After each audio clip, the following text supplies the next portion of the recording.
Avuxeni nakambe amukele ka channel ya Matimba Emmanuel Maluleke YouTube channel. Kuna vanhu vo tala va tivutisa swivutiso loko va tshamini or loko va kha va hleketa mihleketweni ya vona hi mayelana ya ku va mukumaka mina ni ri mfundhisi papa va ri n'anga or mina ni ri mfundhisi boti va ri n'anga. Xana loko mina ni ri na ntirho wa xikhongelo xi tisiwa emutini wa mina tanihileswi ni nga mfundhisi, xana boti swi fanerile ku va ta ni support or ku ni seketela tanihileswi va nga n'anga na? Hikuva ni vo tala hi ri vun'anga na swilo swa kereke a swi fambisana. Se sweswo mi swi endlaka i xihoxo xikulu kumba swinene. Loko mina ni ri mfundhisi boti va ri n'anga, boti va fanele va ta mutini wa mina loko ku ri na ntirho wa xikhongelo, na loko ku ri ni xikhongelo sweswo mi kuma ku tlela ku yimbeleriwa vusiku hinkwabyo va kha va ni tisela xikhongelo.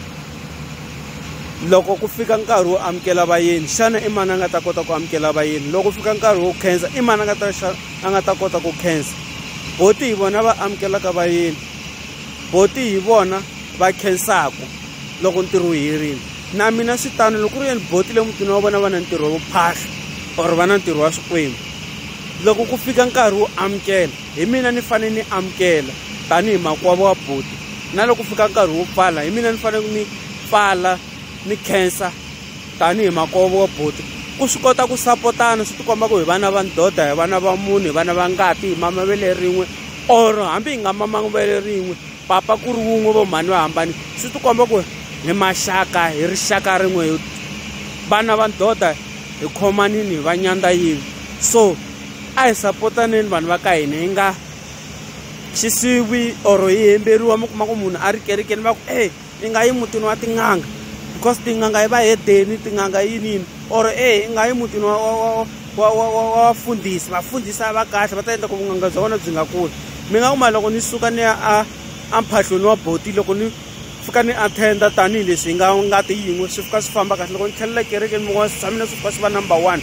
Loko ni khongelela vanhu va hola mavabyi, va hola swaku ni nga tirhisangi nyoka kumbe ni tirhisa murhi.